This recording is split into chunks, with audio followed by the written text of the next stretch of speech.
trà sữa trà chanh trà tắc nào anh chị em ơi, mua một tặng một nào anh chị em ơi, mua một tặng một nào anh chị em ơi, kính mời anh chị em ơi.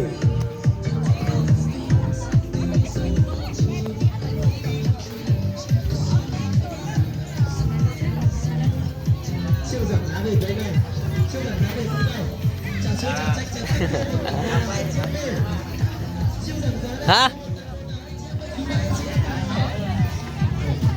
Idol giới thiệu phát thế nào?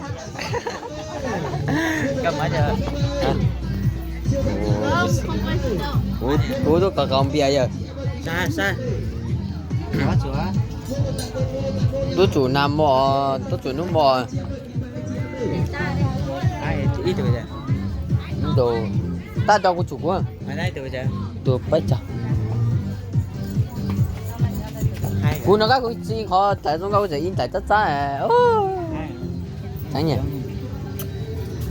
Hôn là gì? Hả? Vừa. Cô sao để em người nấy nào em chơi cứ xí là nó lại cái là ta còn một lần này. Cứ nhẹ yêu à? Yeah, trời. Ngân nữa nơi nhẹ yêu à? Cứ lại yêu xưa. Là yêu xưa. Ya thua tiêu. Hả? Ta giờ tuổi chứ mới học bên tàu thật cơ cho mình máy lo mà cho mình lo à em cái tôi đỡ à nhớ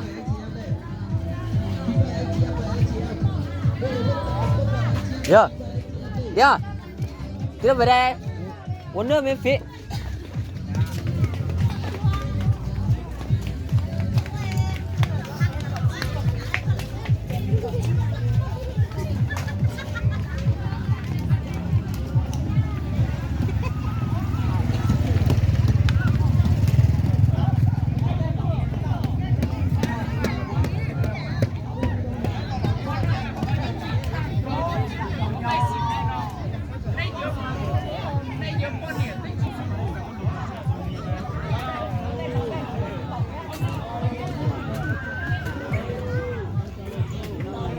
Ui,